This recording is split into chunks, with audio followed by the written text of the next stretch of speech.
Ich wollte sagen, ich gönne mir jetzt Mac, weil wenn ich etwas geschafft habe, wo ich ein bisschen Nerven gebraucht habe, dann gönne ich mir Mac. So ist es. Hey zusammen, mein Name ist Jenny. Mein Name ist Flavia. Und herzlich willkommen zu einer neuen Folge Fiasco Famoso. Wir reden darüber, wieso ich ab und zu gerne Trauben sammeln. Und was mich und Flavia in puncto Zukunftsängste unterscheidet. Viel Spass beim Hören. Bevor wir starten, haben wir noch Bezug nehmen auf 2 Reaktionen, die wir bekommen haben auf unseren Relaunch oder einfach auf unsere erste grosse Folge unter dem Namen Fiasco Famoso. Und weiss nicht, willst du gerade starten? Ja, ich habe so eher inhaltlich wegen Freundinnenschaft und so dass ein paar relaten können. Ein paar haben auch sich Gedanken gemacht zu früheren Freundschaften. Und eine hat sogar eine Studie zitiert, wo es darum gegangen ist, weil wir noch darüber geredet haben, wegen Sport und so, dass wir wie beliebter waren, weil wir gut waren im Sport, im Fußball. Und das ist sogar so beleidigt, dass eben Kinder, die sportlich sind, eher in Freundschaften Gruppen aufgenommen werden. Ja, und nicht unbedingt, weil sie netter sind, sondern einfach, weil sie sportlich sind. Also gibt Studien, die das belegen, dass Kinder, die sportlich sind, beliebter sind. Spannend, das habe ich ganz spannend gefunden, ja. Bei dir? Bei mir hat es eine Reaktion gegeben, und zwar zitiere ich sie sonst gerade wörtlich. Zitieren. Sie hat geschrieben: Ich finde Fiasco Famoso nochmal viel besser als Stadt-Land Stuss. Ich weiss nicht, ob es daran liegt, dass ich es einfach vermisst habe oder einfach, weil es irgendwie authentischer rüberkommt, weil ihr mehr das machen könnt, was ihr wollt. Ich lasse das jetzt glaube ich, auch so mal da stehen. Wir haben eigentlich schon auch in der Vergangenheit viel von dem können machen, was wir wollen. Aber freut uns natürlich, dass es jetzt noch so gut ankommt. Also ich habe es auch von 2 Leuten gehört. Und ich muss auch sagen, ich fühle mich flowiger. Ich auch. Wobei, ich finde das noch spannend, weil ich habe das Gefühl, du bist immer flowig gewesen, und wenn, dann bin ich eher so ein bisschen verkrampft gewesen. Aber das ist selektive Wahrnehmung. Ja, sowieso ist man ja immer kritisch mit sich selber. Oder kritischer. Genau. Und lustig, eine, die zugelassen hat einen Schnudderlumpen dabei gehabt. Das checkt man jetzt halt nur, wenn man die letzte Folge gehört hat. Genau, also ihr wisst, was zu tun ist. Genau. Ja, und noch eine letzte Info am Rande, bevor wir wirklich ins Thema Deep Diven, Zukunftsängste. Der Club Exil hat uns an ihren Podcast Clash eingeladen. Das ist eine Live-Game-Show, wo 2 Podcasts gegeneinander antreten und Spiele und Challenges machen. Und am 21. Mai findet das statt und wir sind dort eingeladen. Genau, und der Freitag, am 21. Februar, könnt ihr nämlich schon Tickets... März. Nein. Wir haben jetzt März. Wie du völlig selbstverständlich sagst. Oh mein Gott. Nein. Ja, 21. Februar könnt ihr... Nein, März. Guten Morgen. Nochmal, 1, 2, 3. Der Freitag, am 21. März, könnt ihr nämlich schon Tickets kaufen, um den Spass anzuschauen und anzuhören. Wir uns sehr freuen. Wir freuen uns riesig und sind gespannt, was auf uns zukommt. Genau. So, und jetzt aber wirklich Shit und Shine. Wir starten immer mit dieser Kategorie. Und was war dein Shit von der Woche? Mein Shit war, also Teaser, er ist nachher ein bisschen zu einem Shine geworden, aber zweitletzter Arbeitstag, ich arbeite jetzt gerade nicht mehr beim Tele Zürich, nicht jetzt gerade, einfach aufgehört. Wir können nachher darüber reden, allgemein, was Jenny und ich gerade machen, kurz, dass wieder alle Bescheid wissen. Und es war der zweitletzte Arbeitstag und ich habe mich so darauf eingestellt, dass ich jetzt mit meinen liebsten Leuten noch zusammen arbeiten kann. Und an dem Tag hat der Produzent entschieden, dass ich mit einer Person mit muss, die ich jetzt nicht so fühle. Okay. Und es hat mich so angeschissen. Und das Ding war auch einfach, das ist jemand, der mir auch nicht «Hoi» gesagt hat, allgemein den Leuten. Das war eher so einfach für sich und hat einfach richtig arrogant gewirkt. Das halbe Jahr, als ich jetzt da war. Und nachher haben wir uns an dem Ort getroffen, wo wir haben filmen mussten. Und die Person ist mit dem Auto angefahren, ich bin mit dem Auto angefahren. Und nachher sage ich, ich sage, er ist ein Typ. Zu ihm sage ich und wie fest schießt sie an, dass ich dabei bin? Weil er ist bekannt, dass er nicht so gerne Prakti-Leute dabei hat, weißt, wo man noch ein bisschen, er macht gerne mehr erklären. Genau, und er macht gerne Sachen allein, verstehe ich. Aber ab dann ist es nachher ein Schein geworden, weil ich habe wie den Elefant im Raum, sagt man, glaube ich, angesprochen. Und er hat dann auch kurz können erklären, wieso er es manchmal scheiße findet, aber dass er es jetzt ganz okay findet, weil ich eigentlich ein cooler sage. Dann bin ich auch gesagt, ist okay. Und dann haben wir gute Gespräche im Verlauf des Tages. Weißt du, wir haben halt 8 Stunden zusammen verbracht. Im Schnitt zusammengehockt. Und ich habe ihn auch sogar angesprochen, wieso hast du mir am Anfang nicht Heu gesagt? Einfach ein Heu, das kann man doch noch erwarten. Und er sagt, ich bin allgemein so und so, weißt. Und ich sage, ja, aber weißt, wir haben voll über das können reden. Und das hat mir jetzt zum Schluss von dieser Stelle dort, haben wir das nochmal so ein bisschen gezeigt, so, eben, ich habe jetzt 6 Monate das Bild gehabt und durch einen Tag ganz anderes und verstehe die Person ein bisschen dahinter. Genau. Also das war dein Shit und Schein in einem gewesen? Ja, der Schein kommt nachher. Der Shit, Schein. Schein. Okay. Aber ja, mega spannend, weil ist noch krass eigentlich, dass es so lange gebraucht hat. Aber cool, hast du den Mut gehabt, um das so offen anzusprechen. Ja, irgendwie, also gell, man spürt sie auch ein bisschen in dieser Situation. Du hast einfach ein gutes Gefühl für so etwas. Und ich glaube, du hast auch nicht so die Reaktion scheuen. Weißt, er hätte ja auch einfach können dich dann wieder, wie sagt man, abstoßen. Und dann habe ich, vielleicht ist es auch, gell, weil ich gewusst habe, ich gehe nachher weg. Ich habe wieder nichts zu verlieren. Also ich glaube, in der ersten Woche hatte ich wahrscheinlich auch nicht den Mut gehabt, das zu machen. Aber nachher bin ich so gewesen, also wenn es jetzt kacke wird, dann wird es halt kacke, aber es kann eigentlich auch gut werden. Und so ist es an dem Ort. Ja, fair. Bei Also dir? mein Shit war Shit und Schein auch in einem sozusagen, aber ich erzähle es gerade aneinander.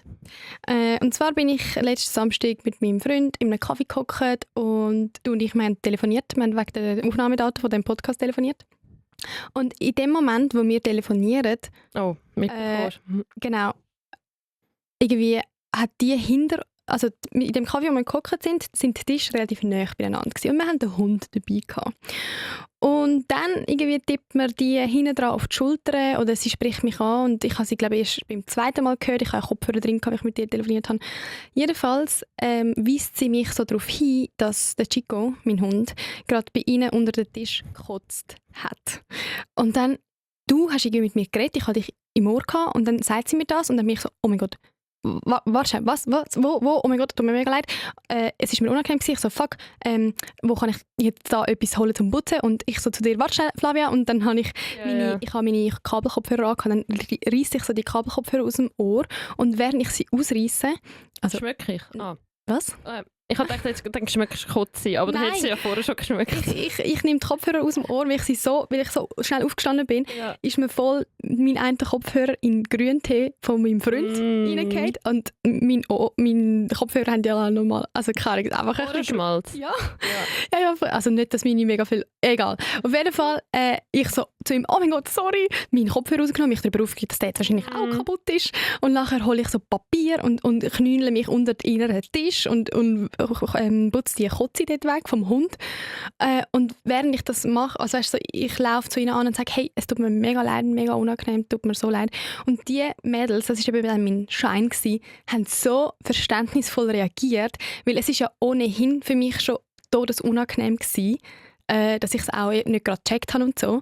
Und sie haben so herzig reagiert, sie so, ist im Fall kein Problem, passiert, wirklich, und ich habe mich 3-mal entschuldigt und sie jedes Mal, kein Problem, wirklich gar nicht so schlimm. Ich so, ist das gerade jetzt passiert? Sie so, ja, wir haben praktisch zuschauen. Ich so, so okay, tut mir mega aber dann hätten sie können, also wenn es jetzt über ihre Tasche ist, dann hätten sie wahrscheinlich nicht so reagiert. Ja, es war wirklich einfach auf dem Boden gewesen und ich habe es nachher so geputzt, man hat wirklich nichts mehr gesehen, aber einfach so, sie hätten auch, was ich verstanden hätte, anders können reagieren, viel hässiger, aber ich habe das so herzig gefunden, dass sie wie indem dass sie so lieb sind, sie das auch nicht noch unangenehmer gemacht haben für mich. Ja, vor allem eben so Sachen in einem Kaffee, weißt du, es sind ja auch noch andere Leute rum und dann gibt es Aufmerksamkeit. Ja. Wenn es jetzt draussen ist, dann wäre es noch, aber ja. Ja, voll. Das Lustige ist, Jenny hat dann das Handy so angelegt und ich habe nicht gewusst, was los ist. Ich habe einfach gewusst, es ist etwas passiert. Und ich habe die ganze Zeit vom Luca, ihrem Freund, den Tee gesehen, so rauchen. Ich habe noch dampfen. Ja, ich so, Alter, weißt du, da. Aber die Dampfe ist am Kochen. Die Scheiße ist warm dampfen. Ah. Und ich dann zu dir gesagt, ich so, sorry, Flavia, die Scheiße warm dampfen. Ja. Da habe ich so hautnah virtuell miterlebt. Genau. Viral gegangen ist es leider nicht. Was war dein Schein? Hey, mein Schein war der Engadiner Skimarathon. Ja, das Ding ist dran, das ist ein Langlauf, Marathon, 42 Kilometer im Engadin. Und das ist so eine Tradition, ich mache den mit meinem Vater schon seit 5 Jahren. Und Jedes Jahr. Genau, und das Lustige ist einfach dran, ich tue eigentlich gar nicht mega gerne Langläufeln. Also weißt, ich brenne jetzt nicht im Winter drauf, wow, ich muss Langlaufski, wie es im Volleyball ist, dass ich unbedingt beachen.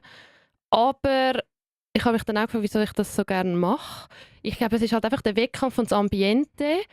Und mit meinem Vater zusammen und eben die Leute dort, weißt du, dein Name steht halt auf der Startnummer, wenn du das willst. Also du gibst in der Anmeldung deinen Namen an und dann steht es drauf. Und eben die Leute am Rand so «Go Flavia» und Freddy ist mein Vater und dann checkt man manchmal wegen dem Nachnamen, dass wir wahrscheinlich zusammengehören. Oder Verpflegung gibt es dann auch immer, die organisiert ist. Aber es gibt auch Leute, die von sich aus verpflegen. Und dann hat eine Frau so einen Orangenschnitz reingekippt, wer will Orangen? Und ich so gesehen, weißt du, eigentlich zu spät und ich so durch alle Leute durch «Ich!» Nein, ich habe Blutorangen genommen und dann schon weitergemacht. Ja. Und ich finde auch der Start, weißt du, dort machen 14.000 bis 16.000 Leute mit.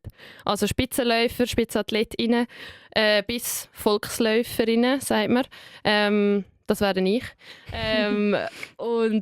Aber es ist für jede, es gibt also Startwellen und es wird so Musik abgespielt vor dem Start. Weißt du, alle 3 Minuten gibt es eine neue Welle, die startet. Ja. Und für alle Leute ist es das gleiche Gefühl, glaube ich. Weil jedes Mal wird ein Lied abgeladen, das so ein bisschen pusht. Und nachher, ein paar Sekunden bevor es anfängt, keine Musik mehr. Und nachher gibt es so den Schuss und dann wieder der Speaker oder die Speakerin mega am ihnen motivieren, genau, also die 16'000 Läuferin oder Läufer, der hat genau das gleiche Ambiente und das finde ich mega cool. Also dein Schein war so ein bisschen die Stimmung gewesen. Genau, das ist gut zusammengefasst, dass man noch nicht ausgeht. Ich so, soll ich dir jetzt auch reingrätschen und fragen, aber was ist jetzt dein Schein? Weil in der vergangenen Folge hast du das mit mir müssen machen, weil Für das haben wir uns ja. Aber ja. Steigen wir ins Thema ein, Jennifer. Genau. Ja, man kann sagen, dass der Themeninput eigentlich von mir gekommen ist. Eben letztes Mal hast du vom Klassentreffen so das Thema gerade im Podcast mitgebracht und bei mir ist jetzt gerade auch etwas, wo das Thema heute Zukunftsängste oder Berufswahl entscheiden, was man will machen, ist so ein bisschen das, was mich gerade aktuell beschäftigt. Und darum habe ich gefunden, reden wir doch über das, weil ich weiss, dass viele andere Leute in unserem Alter das auch beschäftigt oder halt ähnliche Fragen und Themen haben, die sie beschäftigen. Und vielleicht zum gerade ins Thema einsteigen, will ich fragen, wo siehst du dich, oder nein, man gesagt, wir müssen zuerst erklären, was wir gerade aktuell beruflich machen. Schnell Quickie reinsteppen, wo genau, was wir machen und vielleicht so kurz, wie wir dort gelandet sind. Ja, aber ich tue jetzt meinen Lebenslauf abraten. Nein, aber so... Also es wissen beide, wir haben zusammen studiert, wir fangen dort an. Genau, wir haben beide Kommunikationswissenschaften und Medienforschung studiert. Und was machst du jetzt? Und wir haben beim Bachelor. Woo! Ja, das hat man, wenn man studiert. Ein Bachelor. Ja, aber einfach, dass wir noch abgeschlossen haben. Aha, ja, wir haben fertig studiert. Ich mache CA Media Academy, das ist, ich sage immer, eine journalistische Ausbildung. Trimedial heisst Fernsehen, Radio, Online, dass man überall rein sieht, überall ein halbes Jahr. Seit ein paar Tagen im Radio jetzt. Ja. Also deine Ausbildung geht 1,5 Jahre? Genau. Und es ist praktisch orientiert, also ich habe ab und zu einen Kurs, aber es ist vor allem, ich arbeite eigentlich 100% im Tagesgeschäft mit und sehe so in journalistischen, das ist ein Zungenbrecher, meine Leute, ich sage es euch, in den Alltag hinein. Ja. Und genau, das ist bei mir. Und darum bist du vorher bei Tele Zürich gewesen und jetzt bist du bei Radio 24. Und das beides gehört? Ja, das beides gehört zu CA Media. Und das Lustige, nur schnell, Radio 24, ich werde das Jahr 24, am 24. Juni und arbeite im Radio 24. Also wenn das nicht ein spezieller Tag wird, Ja, weil ich ja so gerne Geburtstag habe. Lino? Ja. Aber warte schnell. Dein Geburtstag ist ein Arbeitstag? Wahrscheinlich. Stimmt, weiß ich gar nicht. Also, weiß ich gar auf jeden nicht. Fall hättest du dann Geburtstag, 24. Geburtstag beim Radio 24. Das wäre auch lustig. Eigentlich 24? Eben. Ja, stimmt. Eigentlich müsstest du dich dann schon, also wenn es ein Wochentag ist, müsstest du dich schon im Radio interviewen, finde ich. Ja, Also noch schnell da ein kleiner Shoutout bei Radio 24. das habe ich nicht wollen, Ich hoffe, der Chef hört nicht zu. Ja. Aber bei dir, Jenny, schnell die Leute abholen. Genau. Bei mir, ich mache jetzt, ich arbeite auch 100%. Und zwar teilt sich das auf 2 Jobs. Und zwar arbeite ich 60% in einem Praktikum bei SRF. Und zwar arbeite ich dort bei SRF Doc. Und dann arbeite ich noch 40% in einem NGO, das sich für Medien- und Informationskompetenz von Jugendlichen und jungen Erwachsenen einsetzt. Und nebenbei Im ab und zu. Prakti vielleicht noch, was machst du denn genau im Doc? Ich bin dafür zuständig, aus den Doc-Filmen, also 90 Minuten, 60-minütige Dokumentarfilme, Social-Media-Videos zu machen für den SRF-Dachkanal auf Insta oder auch SRF News. Und dort schaue ich basically Dokumentarfilme. Weil letztes Mal hat Jenny einen Snap in die Gruppengeschichte von der Uni, wo sie gerade einen geschaut hat, glaub, wo eine Bauernfamilie einen Eritreer aufnimmt und ausbildet zum Landwirt und der dann erfolgreich abschließt. Und Jenny war einfach so deep drin, dass sie so geschickt hat und so, schau mal die Szene, der Bauer freut sich so fest für ihn. Und wir so, also es war mega herzig, aber wir waren halt nicht drin gewesen. Ja. Ich habe es zuerst nicht gecheckt, aber dort habe ich auch gedacht, spannend, so eben in die Docs hineinschauen. Und dann, also eben, ich schaue nicht nur Docs, sondern ich muss dann auch mit den Redaktoren und Redakteurinnen, die die Doc-Filme teilweise über Jahre machen und begleiten, zusammen reden und ich ihnen einen Vorschlag machen, hey, ich würde das jetzt so und so auf 90 Sekunden oder 1 Minute abbrechen, bist du damit einverstanden? Und dann gibt es so verschiedene wie so Rohschnitte, die ich mache und am Schluss, wenn es von verschiedenen wie so Stationen gut geheissen wird, geht es dann online. Ist das nicht mega schwierig? Eben, also erstens auch für die Leute, die so viel Zeit investiert haben, nachher mit diesen 90 Sekunden können handeln, die eigentlich auf ihren Doc heisst. Ja, also ich schneide keine Trailer. Die Social Snippets, die ich mache, die müssen nicht den ganzen Film zusammenfassen, sondern die müssen wie in sich geschlossen nochmal eine Geschichte erzählen. Also es muss nicht wie alles dargestellt werden, das geht ja gar nicht. Aber ja, es ist nicht so einfach. Je nach Thema, gewisse Dokumentarfilme sind extrem komplex und dann muss ich mir wirklich gut überlegen, was für eine Geschichte kann ich daraus picken, um sie eben für Social Media gerecht zu erzählen. Und ich muss sagen, es ist schon, also ich kann schon sehr lang für das Video. Es ist und nicht einfach. Ist es nicht auch jedes Mal, das ist wie auch bei mir in den Redaktionssitzungen, dass du wie musst ein Ding pitchen. Also du musst eigentlich wie dein Ding pitchen, wieso du jetzt das so auslesen würdest, wieso ich das Thema würde nehmen, wo ich manchmal nicht so gerne mache oder noch nicht so gut kann. Wie fühlt sich das für dich an, wenn du das musst so... Eben, die Person hat jetzt, stellen wir uns vor, 2 Jahre an dem Doc gehabt und du bist jetzt so Jenny, die ein Praktikum macht und sagt, also ich würde jetzt den Doc so zeigen. Ja, es ist natürlich so, eben, der Social-Kanal, das ist einfach nochmal so ein Kanal, auf dem halt die Doc-Filme wirklich recycelt werden. Ich glaube, diesen Leuten ist vor allem wichtig, dass er gut ausgestrahlt wird auf diesen Plattformen, wo man dann den Film auch ganz schauen kann. Aber eigentlich fühle ich mich recht sicher, wenn ich denen einmal meine Ideen pitche, weil es geht ja um Social Media Storytelling und mit dem arbeite ich schon lange. Also ich habe 2021 schon mal ein Praktikum im Social Media Team gemacht und dort habe ich das gelernt und seither immer Social Media Storytelling mich drin geübt und dort drin gearbeitet. Darum fühle ich noch nie eine Abweisung bekommen, gerade bis jetzt? Nein, ich habe bis jetzt aber auch erst 2 Sachen geschnitten und in den 3 Wochen, wo ich dort arbeite. Also ich arbeite eben auch nur 60% und es zieht sich alles sehr. Ja, aber das mache ich. Und eben beim anderen Ort bin ich so ein bisschen in der Verantwortung vom ganzen Content. Also wir sind 3 Hosts, die eben Inhalte dazu machen.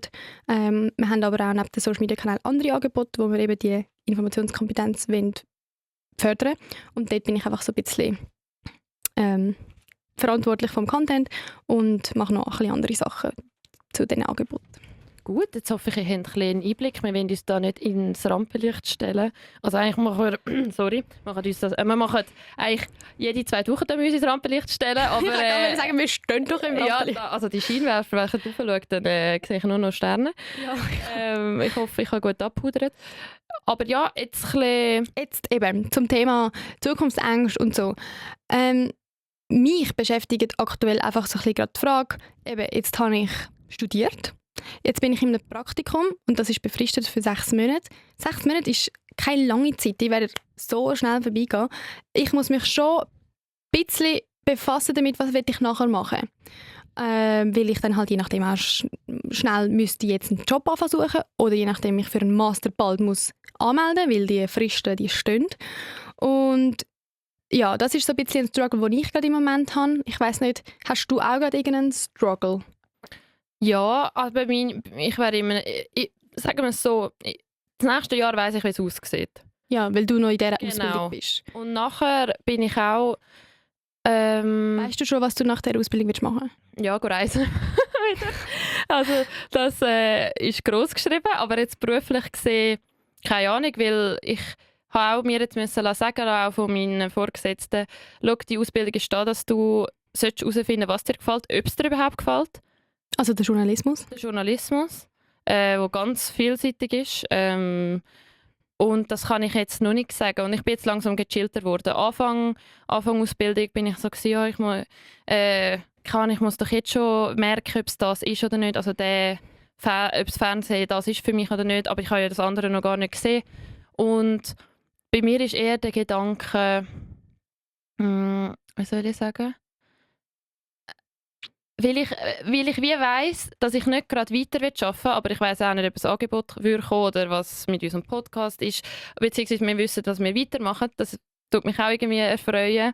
Aber wenn ich weiss, ich will noch mal reisen und es ist ein guter Zeitpunkt, wieder, wenn ich etwas abgeschlossen habe, wieder ein bisschen länger weg, tut mich das wie, entweder schiebe ich es vielleicht so raus, die Entscheidung, aber das beruhigt mich wie. Ja, verstehe ich. Aber ich habe dich auch schon, also jetzt gerade erlebe ich dich entspannt, was die Frage angeht, weil du sagst, ja, das nächste Jahr ist geplant und was nachher ist, unmittelbar nachher weiss ich, reisen. Aber ich habe dich auch schon anders erlebt, wo du gesagt hast, also ich bin so lass, ich weiss gar nicht, was ich machen will nachher. Ja, das, was ich gerade mache, ist es irgendwie nicht. Und ich glaube, das ist auch voll normal in dem Alter, dass man ja in dem, wo man gerade steckt, dass das vielleicht noch nicht gerade das ist, was man die nächsten 10 Jahre machen will, oder die nächsten 5, was ja auch okay ist. Aber hast du dann für dich irgendwie eine Vorstellung, wo du, ich sage jetzt mal, in 10 Jahren willst stehen? Ich habe gesagt, ich habe mir einfach aufgeschrieben, jetzt nicht spezifisch was, sondern wie, und zwar nicht, dass ich nur etwas mache. Oh mein Gott, ich habe mir das auch aufgeschrieben. So? Mehrere Standbeine, die ich habe. Mehrere Standbeine. Das ist nice. Ja. Warum? Ich merke wie soll ich sagen? Weil ich weiss, warum für mich. Erzähl mal. Ja, bei mir ist es genau das. Du kannst es vielleicht schon mal überlegen. Aber du hast eigentlich schon das richtige Stichwort gesagt, Abwechslung. Ich merke einfach, ich habe das mega gern, dass jede Woche ein bisschen anders aussieht. Und das hast du halt mit 2 Jobs, weil du kannst dir jede Woche selber einrichten, wann gehst du wo, an welchem Ort ins Büro, wann machst du an welchem Ort. Nein, das weisst du dann vielleicht nicht. Also je nach Position. Ja, anyway, auf jeden Fall. Ich habe wie gern, dass ich irgendwie... Ich bin gerne bei verschiedenen Sachen engagiert und das hast du halt irgendwie mit verschiedenen Jobs. Und ich glaube, etwas, wovor ich mega Angst habe, ist so ein bisschen, ich will einfach, dass das Szenario, das ich jetzt gerade erzähle, nie in meinem Leben wird passieren. Ich will nicht wissen, wie jeder Tag aussieht. Also weißt, für mich ist das keine schöne Vorstellung, wenn ich mir vorstelle, dass ich weiss, dass ich Montag bis Freitag, dass ich genau weiss, was ich wann zu tun habe und wie meine Tage aussehen. Irgendwie, ich brauche ein bisschen Abwechslung. Ich brauche ein bisschen auch verschiedene Teams. So aber es ist schon schwierig. Jetzt, weißt, ich habe im Fernsehen gemerkt, wenn du Videojournalistin bist, du weißt wirklich, also das wäre, ich weiss nicht, ob das dir würde entsprechen, dass du am Morgen um 9 Uhr nicht weißt, was du heute machst.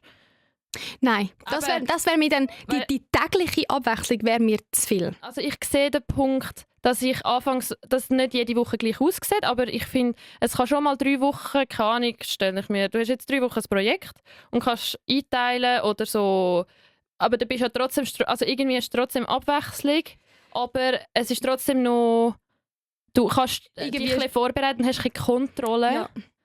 Ich habe zum Beispiel mal in der Agentur gearbeitet und dann hat man immer wieder ein bisschen andere Kunden gehabt. Aber du bist so ein bisschen 3 Monate in diesem Projekt gewesen, und dann hast du auch mal intern in ein anderes Projekt gewechselt. Und das habe ich mega gerne gehabt, dass ich so über das Jahr hinweg an verschiedenen Projekten, bei verschiedenen Kunden, in verschiedenen Cases gearbeitet habe. Und das habe ich mega gerne gehabt. Und das Projekt basierte so ein bisschen über verschiedene Monate dann die Abwechslung zu bekommen. Das ist, glaube ich, was mich so reizt. Ja, ich habe bei mir jetzt gemerkt, die Leute, die das so geil finden, zum Beispiel einer, der ist auch schon so mega spontan. Also der plant auch nichts mit Freunden und Freundinnen, weil, ja, also, also wenn du unsere Kalender wahrscheinlich anschaust, sind die nächsten 3 Monate klar, wenn man sieht. Und das zeigt ja auch ein bisschen, dass wir eben so ein bisschen Struktur gerne haben, aber wir wollen auch ja, Ja. manchmal so ein bisschen ein Kick. Auch wenn, Auch nicht. auch wenn ich muss sagen, ich habe eben mit dir zusammen studiert und neben dem Studium immer 2 Jobs gehabt. Und jetzt habe ich gerade verschluckt. Man muss sagen, irgendwie 2 Jobs haben oder mehrere Standbeine zu haben, ist schon auch nochmal, glaube anstrengender, mental. Ja, also ich weiss, ich habe dich dort noch erlebt, wo du warst, wow, ich will gerade eigentlich nur noch etwas gerade machen. Aber je nach Situation. Und ich habe auch gemerkt, ich könnte so viel, gerne machen über eine gewisse Zeit. Also nur schon als Beispiel, in meinem Zwischenjahr, ich habe im Fall gerne im Migros gearbeitet. Und weißt du wieso? Weil die Leute dort, ich habe mit Albanermüttern, wirklich es waren alles Mamis, 40, die so eine coole Zeit gehabt. Und ich denke jetzt noch dran, das war mit 19 gewesen. Und dort war sicher ein Punkt, es war begrenzt gewesen, ein Jahr. Also nicht, dass ich mir vorgestellt habe, ich mache es noch in 15 Jahren. Aber das hat mir auch Spass gemacht. Also irgendwie merke ich glaube, ich habe ganz viel würde mir gefallen. Sechs auch mal Handwerk, also nicht Handwerklich. handwerklich. Nein, also das, was ich jetzt sage, zum Beispiel Trauben ablesen, ist nicht handwerklich, aber das ist etwas für aussen. Trauben ablesen? Ja, meine Wegenkollegin hat bei einer Winzerin das Praktik gemacht und musste halt Trauben ablesen und so Sachen. Und weißt du, als ich dann da täglich ins Büro bin, also ich komme ja auch raus, aber nicht so wie sie, habe ich gedacht, oh, so einen Tag Trauben ablesen. Und weißt du, sie hat gesagt, es kommen im Fall noch viele Leute, die vielleicht sonst so einen Bürojob haben, die in dieser Saison vielleicht einmal am Wochenende oder wenn sie frei haben, gehen sie ablesen. Ja. Ja, das ist das, was ich meine. So, ich will irgendwie will ich es schaffen, dass ich mein Leben lang die Flexibilität habe, können sagen, hey, jetzt muss ich glaube einfach 3-4 Monate mal ins Ausland leben, also müssen, ich habe Lust auf das und dann will ich das irgendwie können vereinbaren mit dem Job, den ich dann habe. Klar, ist das jetzt eine Traumvorstellung? Das ist jetzt ein guter Punkt, weil, also nicht eine Traumvorstellung, aber dort knüpft meine Zukunftsangst an, weil, also ja, Zukunftsangst, ich habe mich gefragt, das sind auch Sorgen, ich weiss nicht, ob Sorgen gleich Ängste, egal. Aber ja, ich glaube, wir reden jetzt auch gerade relativ offen über das Thema, vielleicht müssen wir uns mal auf Zukunftsängste fokussieren. Ja, dort ist so, genau so funktioniert manchmal mein Hirn auch. Oh, ich will dann auch können, weißt, so nach meinem Bauch gehen. Und dann kommt das Thema Kind und Familie, bei mir schon. Ernsthaft? Ja. Weil nachher bin ich so, wenn ich dann, eigentlich ist es schon fix, dass ich gerne Familie will mal, dann kann ich das nicht mehr machen. Und dann tut sich in mir gerade so eine Welt ein bisschen zu.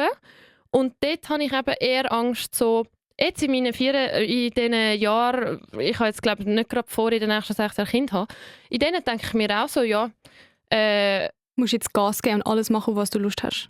Ja, nicht Gas geben, nein, nicht mal das, sondern jetzt bin ich noch ein bisschen entspannter, so eben auch falls wegen ins Ausland oder so, klar muss man das mit einem Freund und keine Ahnung, alles Aber abklären. was willst du sagen?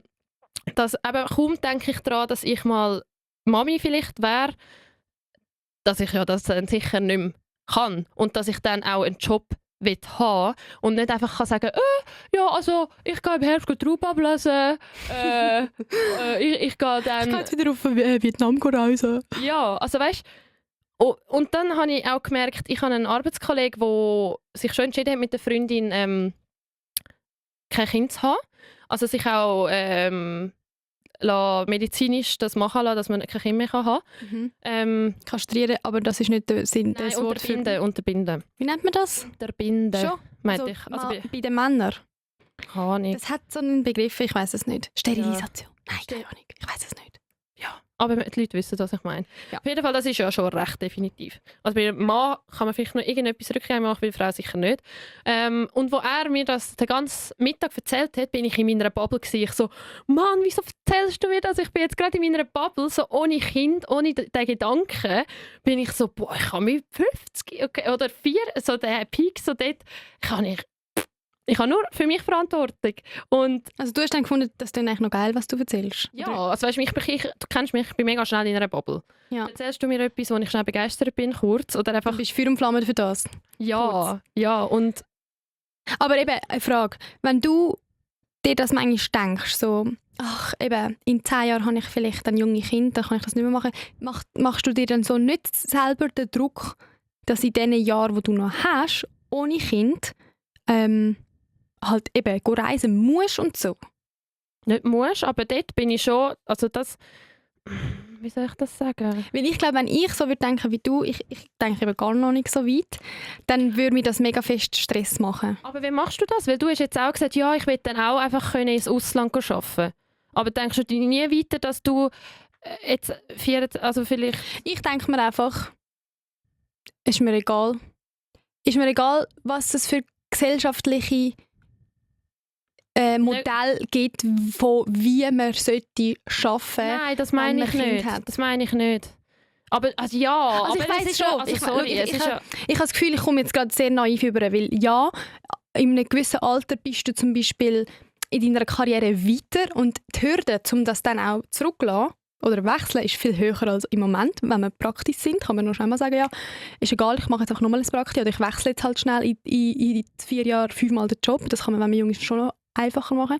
Und auch nebst dem, dass man später vielleicht mehr Verantwortung trägt und nicht so schnell will gehen, kommt auch dazu, dass man mehr finanzielle Verantwortung trägt. Das ist mir alles bewusst. Aber ja, in meiner Traumvorstellung, von wo ich in 5 bis 10 Jahren stehe, ist, dass ich immer, eben, wie gesagt, mehrere Standbeine habe, projektbasiert arbeiten, flexibel kann sein, auch mal eine Zeit lang kann remote arbeiten, so im Sinne von Workation. Das ist schon, wie ich mir eigentlich meinen Job früher vorstelle. Und ich bin einfach harte Vertreterin davon, dass es Wege muss geben, wie man Job und Familie sollte können vereinen. Ich weiss nicht, ob der Satz so korrekt ist, aber schon, was du ich will einfach wie entweder an einem Ort arbeiten oder mir mit meinen verschiedenen Jobs später, ich sage es also einfach so, können ermöglichen, dass ich flexibel bin. Und ich glaube, für mich ist es auch okay, wenn ich vielleicht eine Zeit lang mal nur 50% arbeite oder dann mal ein längeres Zeit 80%. Also weißt, ich will einfach, mir ist einfach die Flexibilität und die Freiheit so wichtig. Ich will eben nicht ortsgebunden und zeitgebunden müssen arbeiten, weil für das ist mir meine Zeit einfach zu schade. Ja, ich weiss, was du meinst, aber eben, da kommt mein Hirn und sagt, ich habe einfach gemerkt, sonst habe ich keine Zukunftsängste, weil ich weiss, mir gefällt viel, ich brauche nicht, weiss ich wie viel Kohle, aber nur das Thema. Weil das habe ich eben gemerkt, wenn die Person kurz das angesprochen hat, kein Kind, dann ist für mich gerade der Druck weg gewesen. Hast du gerade gedacht, oh ja, da kann ich noch lange machen, was ich... Ja, da kann ich immer machen, was ich will. Und es ist einfach Fakt, dass man dann sicher nicht immer das machen kann, was man will. Ja, ich glaube... Also weißt, das ist Fakt, auch wenn es, weiss ich, was für moderne Modelle gibt, aber die Kinder wollen auch irgendwann in die Schule und nicht immer... Also weißt, ja, ich weiss, was du willst. Du willst ja auch, also das ist ja dann selber an sich ein Projekt, wo man sich dann fürs Leben lang entscheidet. Das ist ein ganz anderes Thema, aber das ist meine Angst. Ja, ich glaube, vielleicht hast du dort auch ein bisschen realistischere Vorstellung als ich. Aber ich meine jetzt einfach so, zum Beispiel, wenn ein Kind klein wird oder so. Aber wie gesagt, ich denke eigentlich gar nicht so weit. Ja, vielleicht, gell, es ist auch, weil ich schon Gotti bin und sehe, wie meine Schwester ein Kind hat und so. Gell, ich bin auch schon beeinflusst und sehe Deine Schwester hat auch schon Kind. Ah, stimmt. Aber älter. Aber ja. Stimmt, habe ich vergessen. What the fuck? Sorry, jetzt Nein, alles gut. Nein, alles gut. Das ist, kannst ja nicht meinen ganzen Stammbaum im Kopf haben. Aber was ich noch habe, ist das Ding, das hast du mal gefragt, wenn jetzt etwas garantiert ist, eben, dass das klappt, oder das, ja, was würdest du machen? Also wenn beruflich garantiert wäre, dass das alles würde klappen, was ich dann würde machen? Ja, oder beruflich oder Studium, keine Ahnung, ja. Also, das ist, finde ich, eben eine mega schwierige Frage, aber eigentlich eine mega gute Frage, eben die wollte ich dir gleich stellen. Ich möchte sie beide beantworten. Genau, weil ich finde, wenn man diese Frage kann beantworten kann, dann sollte man doch eigentlich in die Richtung schlagen. Also zum Beispiel, auf die Schnelle würde ich antworten, okay, wenn es garantiert wäre, dass ich jetzt in den nächsten 2-3 Jahren könnte, erfolgreiche Moderatorin werden. Mit Social Media könnte ich mir mein Leben verdienen nebenbei und ja, dann würde ich sagen, ja, fix. Und was heißt für dich erfolgreich? Dann würde ich fix weitermachen wie jetzt, weil ich ja wissen, dass es klappen. Geil. Aber noch ein bisschen tiefer nachdenkt, wenn ich wüsste, dass das, was ich beruflich mache, zu 100%, wenn es garantiert wird, dass es klappen würde, dann würde ich eigentlich irgendetwas machen, das den Welthunger stoppt. Oder keine Ahnung. Also weißt du, was ich meine? So weit habe ich nicht gedacht. Also nein, ich meine aber einfach ja. so, irgendwie, wenn man diese Frage glaub, für sich kann beantworten kann, dann muss man doch das sowieso anstreben, auch wenn es nicht 100% garantiert ist, dass es klappt. Ja, safe. Weil dann hat man es zumindest Ja. versucht. Und Ja. ich finde, das ist mega eine wertbasierte Frage, weil es kommt darauf an, Und aus was dem du... Buch. Ja, Also. Bauchgefühl, aber es geht ein bisschen darum, eben, wie willst du deine Zeit investieren? Was ist dir etwas wert? Was ist dir wichtig? Oder was macht dir Spaß? Weil ich bin mega spaßtrieben. Ich Ja. mache mega... Weißt du, so, wenn mir meine Arbeit Spaß macht, fühlt es sich auch nicht an wie Arbeiten. Und das ist so ein bisschen auch, was mich so irgendwie Aber antreibt. dort ist auch, eben, Arbeit kann auch sich mal anfühlen wie Arbeiten. Also es Ja. muss nicht immer, genau. Und wegen Spass machen ist mir gerade in den Sinn gekommen. Ich habe letztes Mal mit meinem Vater so geredet, ja, wegen später, was ich soll machen und so. Und das ist schon immer so gewesen, meine Eltern haben mir so keinen Druck gemacht. Immer so, Flavia, mach etwas, wo du dir Spass machst. Weißt du, dann gehst du halt wieder kurz in einen Kaffee ein bisschen kellnern, wenn es nicht klappt. Und ich finde das so schön, weil ich bin so gewesen, oh mein Gott, Das ist wirklich mega schön, dass dir deine Eltern von die keinen Druck machen, weil ich bin mir ganz sicher, dass das bei anderen, also ja, logisch, bei mindestens einer Person, die zuhört vielleicht, aber bei ganz vielen ist das nicht so. ja. Oder vielleicht, weißt es gibt auch Eltern, die explizit wie Druck machen, so, du musst studieren, Mhm. aber es gibt auch vielleicht Umfeld, die nicht explizit Druck machen, aber so die Person, die es Indirekt. betrifft, fühlt sich trotzdem unter Druck. So zum Beispiel, wenn alle aus der Familie oder deine beiden Eltern Akademiker sind, hast du vielleicht auch immer das Gefühl, dass du ganz sicher ein Loser bist, wenn du nur eine Lehre machst. Mhm. Und das finde ich schon krass. Über das wollte ich mit dir auch noch reden. So, weil ich finde, arbeiten, studieren, was auch immer der berufliche Entscheid, was man machen will, das muss man unbedingt für sich und für sich allein entscheiden. Weil du gehst nachher 40 Jahre arbeiten Ja. und es muss, wie gesagt, dir passen. Und ja, kein Job ist perfekt, nicht alles macht immer Spaß. Aber was würdest jetzt du an einer Kollegin oder an einem Kollegen sagen, bei dem du merkst, die ist ein bisschen auf dem falschen Weg oder ein bisschen fest beeinflusst von anderen? Also zum Beispiel, ja. Ja, zuerst mal schon. Was machst du gern? Also, Nein, also jetzt, nein. wie würdest du es ansprechen? So, hey, look, Aha, also, warte, habe ich das mal gehabt? also zum Beispiel... Ja, wie- nein, macht ihr das? Hey, ich weiss, manchmal macht es keinen Spass, aber findest du nicht, dass dir vielleicht schon länger keinen Spass macht? Oder also weißt, wenn es jetzt jemand ist, der schon in diesem Beruf ist, so, ist das... Zum Beispiel hätte ich jetzt Banking und Finance studiert. Und ich wäre bei dir immer heulen, wie schlimm ich es finde und dass ich Prüfungen nicht bestehe und bla bla bla. Aber du hättest irgendwie gemerkt, irgendwie hebe ich an dem fest. Ja. Was hättest du mir gesagt? Weißt Ja, so angesprochen halt schon direkt. Ich so, hey, findest du, es macht Sinn, so Zeit, also jetzt gehen, wenn du jeden Tag Anschiss hast, oder an was liegt es zuerst, weißt du, so zuerst nicht direkt Ding im Sack, das Ding ansprechen, sondern so, dass die Person vielleicht selber noch drauf kommt, wart. Eigentlich.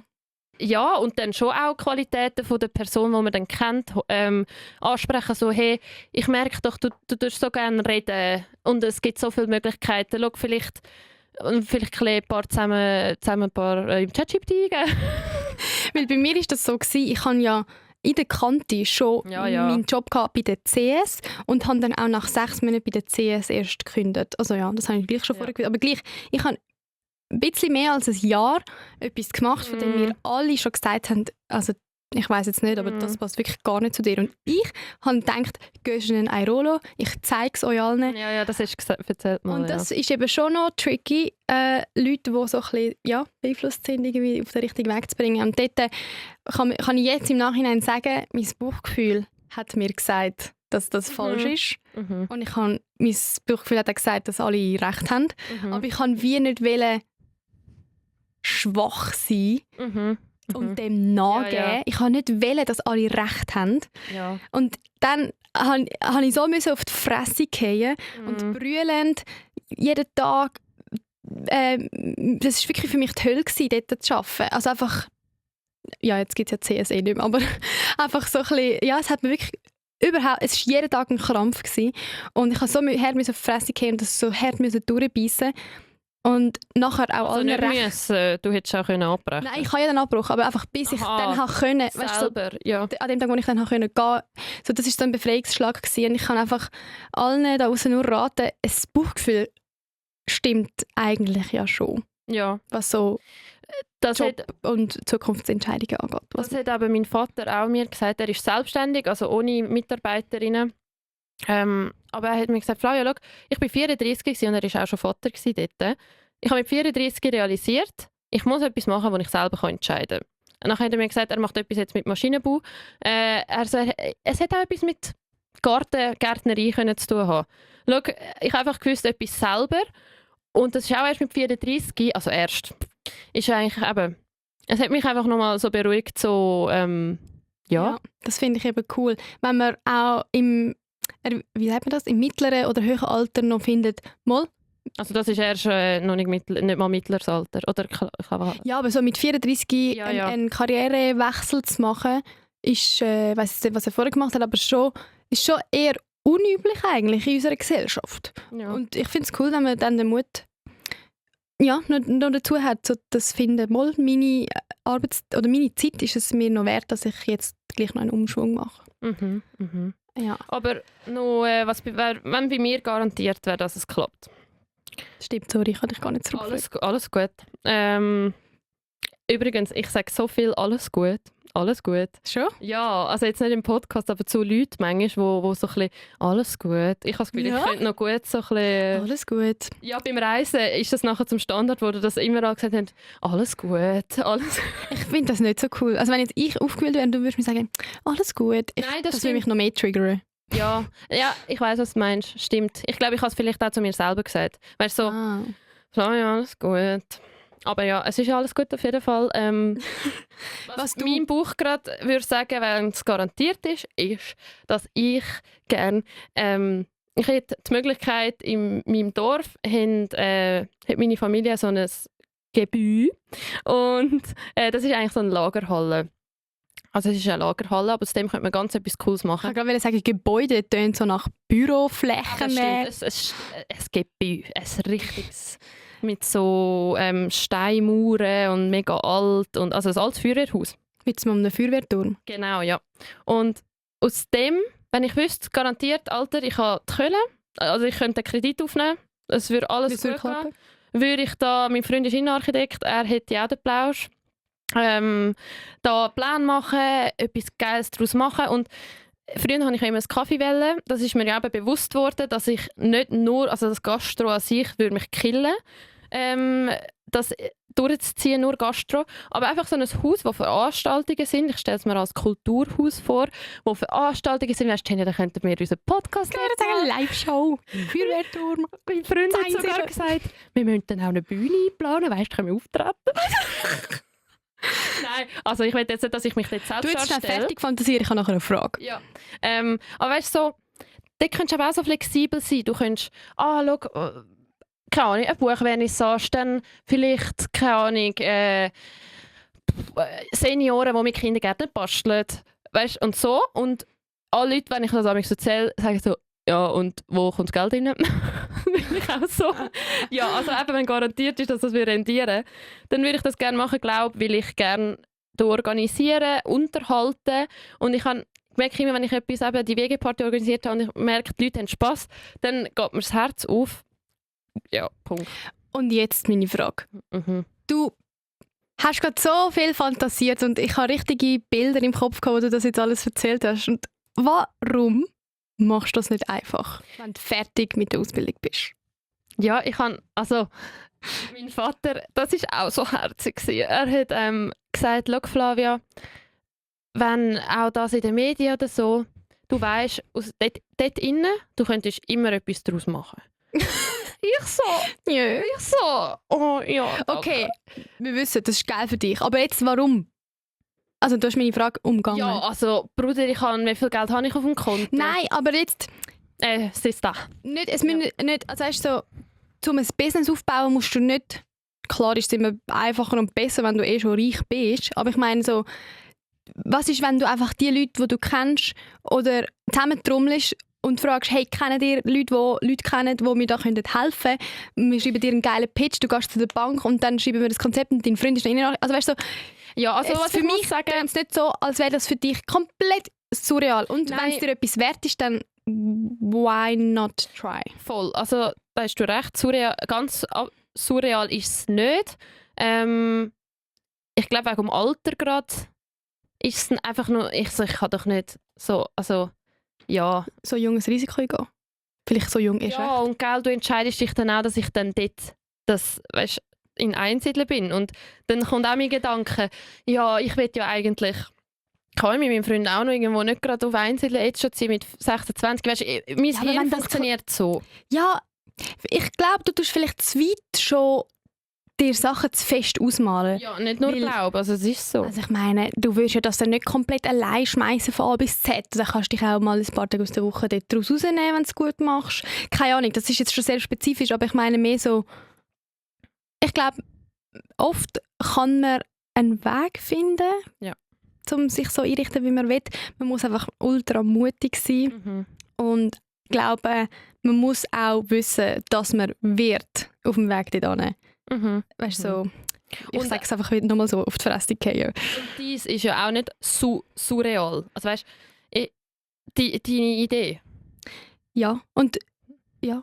Ja, Ja, Punkt. Also eigentlich haben wir jetzt Sachen gesagt, die realistisch sind, wo wir einfach nicht sicher sind.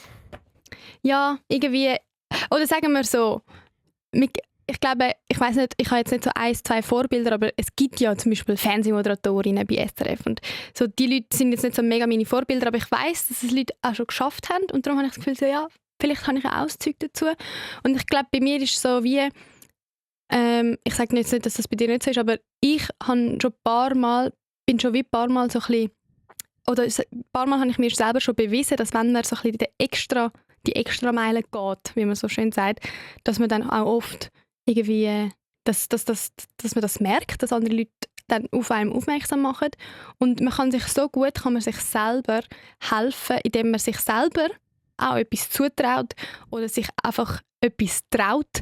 Also zum Beispiel, ich habe da ein Beispiel aus der Vergangenheit, zwar habe ich dort bei Ringe gearbeitet, in einem Praktikum, mit dem Social Media Praktikum, das ich vorher gesagt habe. Und neugierig wie ich bin, habe ich dort einfach so ein bisschen im Intranet rumgescrollt und bla bla bla und habe irgendwo dann so eine Ausschreibung gefunden zu einem Brainstorming Call. Also irgendwie die Geschäftsleitung hat eingeladen zu einem Brainstorming Call, zu einem Projekt. Und ich habe mich dort einfach angemeldet. Ich habe gar nicht überlegt, ob ich als Praktikantin das dort mitmachen kann. Ich habe mich einfach angemeldet. Und sie hat da, der Call war, und es waren irgendwie nur 5 Leute in diesem Call. Und die eine war CFO, Chief Financial Officer von Ringi, also eine mega weit oben. Und 2, 3 andere und ich, die Praktikantin, oder? Und nachher habe ich mich kurz so ein bisschen fehl am Platz gefühlt. Ich dachte, oh shit, wo habe ich mich da angemeldet? Und schlussendlich habe ich dann aber gedacht, schau, wenn ich jetzt schon in diesem Call bin, kann ich auch meine Ideen teilen.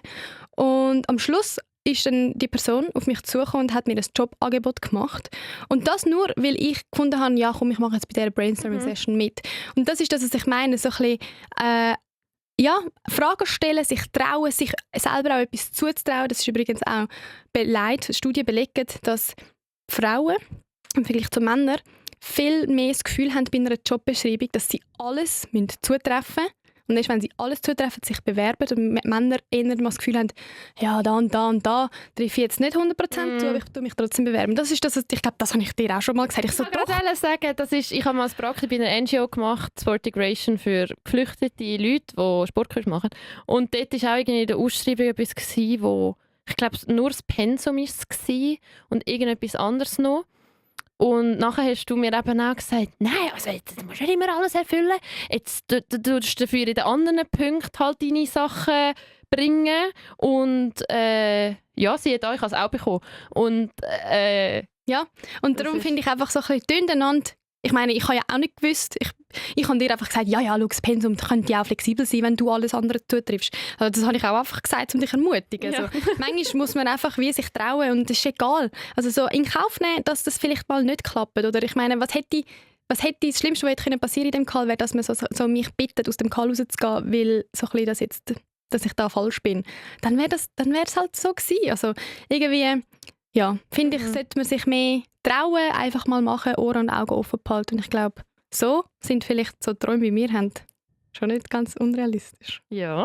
Weiß nicht. Oh. Wenn wir heute jetzt noch mal so einen Glückskeks hätten, jetzt wäre es spannend, Mann. Was jetzt würden sagen. Aber ich würde sagen, das haben wir jetzt gut. Also, hast du eigentlich auf die Uhr geschaut, wenn wir angefangen haben? nein, aber darum Ich bin ich auch jetzt... Kommen wir zu der Rubrik «Flavia fragt» und...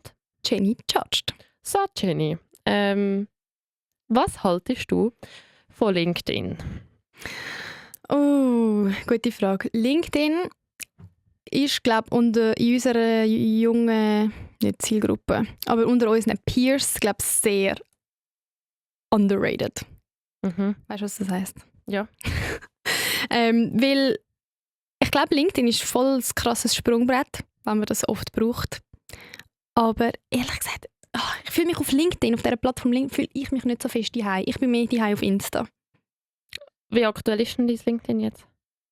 Sehr nicht aktuell. Weil ich hatte so Pressure gehabt, irgendwie wegen dem Podcast auch, oder weil ich jetzt in dieser Academy bin, dass ich das dort irgendwie teile und weiss ich was. Und dann, ich glaube, ich habe sogar dein Profil mal angeschaut und ich so, das ist ja auch, weil ich habe irgendwie angenommen, dass du das auch machst.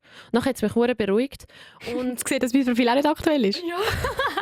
Und auch, keine Ahnung, ich konnte auch letztes Mal können bei der Academy mit irgendwie wegen einem Projekt mit einem LinkedIn-Experten reden. Wirklich, der hat 50'000 Kontakte drauf, keine Ahnung, Frage. Sorry, er war mega sympathisch gewesen. Dass ich jetzt gerade so, ich finde die Plattform einfach kacke. Aber warum? Einfach so, Weil es so darum geht, so zu zeigen, was man macht und was man kann und was man hat. ja, und eben, es ist, also ich finde sie halt nicht so bedienfreundlich. Vielleicht braucht es einfach auch mal einen Tag zum Reinlesen. Ja. Natürlich. Also, so kompliziert ist es nicht. Ich weiss, glaube, du bist einfach schnell abgewimmelt von, ich weiß nicht, wo drücke ich, gehe einfach aus der App. Ja, und auch eben so sich so, schau, das habe ich gemacht und das habe ich gemacht. Auf Insta ist eher so, auch manchmal so natürlich, ist auch Selbstdarstellung, aber ich glaube, auf LinkedIn macht man ja nicht Unterhaltung, oder? Also ich kann dort nicht... Was hat der Platz? So... Eben, das ist das, was ich auch noch nicht ganz für mich herausgefunden habe. So, ich habe ja meine Insta-Posts einfach so 1:1 dort auf LinkedIn draufladen, aber vielleicht sollte ich es mal probieren. Und ja, ich glaube, was mich so ein bisschen zurückhaltet, ist, ich erzähle, ja, tue auf Instagram Bilder und Videos posten. Das kann man beides auf LinkedIn auch, aber dort ist schon auch noch einmal ein Text auch noch im Fokus. Und ich finde, ich kann einfach so schlecht mich in Wort, also in Text ausdrücken. Und darum, glaube habe ich es immer so ein bisschen prokrastiniert. Aber wie der LinkedIn-Algorithmus funktioniert, ist eben schon geil. Also, wenn jetzt ich etwas von dir kommentiere, mein ganzes Netzwerk sieht, dass ich das von dir kommentiert habe. Und LinkedIn ist, glaube ich, einfach so ein krasser Türenöffner, wenn er es weiss, wie brauchen. Ja, und wenn man es also weißt, ich bin so im Moment, ich will mir lieber Türen öffnen, indem ich so real hier mit den Leuten rede, und irgendwie bin ich jetzt auch schon zweimal an so einem Tag mit und so real life und nicht irgendwie so, ich weiß auch nicht. Und das Gute ist, ich tue dann immer so überlegen, so, zum Beispiel denke ich mir so, komm, also so ein Gülscha, die hat auch also keine Ahnung, ob sie ein LinkedIn hat, aber ich kann mir nicht vorstellen, dass sie ihr LinkedIn pflegt. Warte, wenn wir das ganz schnell nachschauen. Nein, es ist am Filmen. Ah, fuck, Wir können unsere beiden nicht. Handys sind Aber Warte, jetzt ich habe nicht, meinen das- Laptop da. Ich einfach, manchmal denke ich mir so, schau, die Leute, die haben auch kein LinkedIn und haben irgendeinen coolen Job. Mold Gülscha hat LinkedIn und ich habe mir schon gedacht, dass sie LinkedIn hat. Natürlich hat sie LinkedIn. Macht sie das selber? Ja, Und ich tut sie, glaub was tut sie dort unter? Also, was schreibt sie dort? So, ich kann heute dort können mit denen eine Werbung machen, zu wie Energie sparen. All activity, nothing to see for now. Ja. Hä, hat sie keinen Post? Weiß jetzt gell? nicht. Aber ja, also ja, irgendwie ein bisschen schreiben, was man kann oder was man gemacht hat. Ich finde, man kann es ja auch auf eine sympathische Art machen. Es muss ja nicht immer eine Art Flex sein. Ja. Ja, die Frage ist, ob ich das will. Ja. Ja. Freier Wille, man muss nichts, was man nicht will, weil Also, wie findest du von 1 bis 10 LinkedIn? Allgemein. 8. Okay. Du? 4. Super. Ich wollte sagen, fuck, wie geht schon wieder der Tele Zürich-Spruch? Für Tele Zürich? Nein, Aha. dass jeder macht, was er will, weil jeder steht dazu, was er Was? Ist das ein Meme? Ja! Das Meme kenne ich nicht, aber ich kenne langsam schon Memes, Alter. gell? Ich habe sogar eins produziert. Ein Meme produziert? Ja. Was für ein Meme hast du produziert? Vom Valentinstag haben wir einen jungen Typ interviewt. Ah, hä? Und er, also die Vanessa, meine Moderatorin, hat das zu mir machen, sie hat es gepostet, aber ich habe ihn interviewt. Und er hat so gesagt, was für ihn Liebe bedeutet. Und er so, Liebe ist für mich, wenn das Herz verrückt spielt. Und dann weißt du, er hat dann so, wie so ein Aha. Opernsänger Ja. egal. Weil Tele-Zürich-Memes sind ja mega viral, aber vielleicht können wir uns anderes mal über das reden. Ja. Zum Beispiel so, verreis. Ja, aber die sind so alt. Also, Aber die sind, sorry, wenn wir schon bei Memes sind, und das sind jetzt so die Memes von deinem Arbeitsort. Bei Meme, das erzähle ich noch ganz kurz, dann kommen wir zum Schluss. Eine, mit der ich im Team zusammen arbeite bei SRF Doc, sie ist damals in Kanada gewesen, bei der Familie vom Richi. Schönbächler. Ja, Ja, die Nachher- sind von Einzel übrigens. Ja. im ersten Arbeitstag oder zweiten. Sie so, und irgendwie das bekannteste von mir ist der Richi. Und ich so, was? Das hast du gefühlt? Oh mein Gott. Die haben wahrscheinlich hinten dran auch gedacht, weißt du, so manchmal hinter der Kamera so, schauen sie sich an, so, das wird.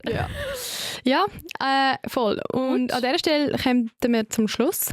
Wie immer, teilt gerne die Folge, bewertet uns auf Spotify. Mit 5 Sternen. Mit 5, nicht mit 4, wie ich letztes Mal gesagt habe. Sie so, ja, oder auch mit 4 oder auch mit 1. Nein, das habe ich nicht gesagt. Nein. Und ja, Sorry. wir freuen uns, wenn ihr auch nächstes Mal wieder einschaltet. Und wie gesagt, checkt den Podcast Clash beim Exil aus. Auf der Webseite, genau. Und schaut bei uns auf dem Insta vorbei. Auf dem LinkedIn gescheiter nicht, weil die ist nicht so aktuell.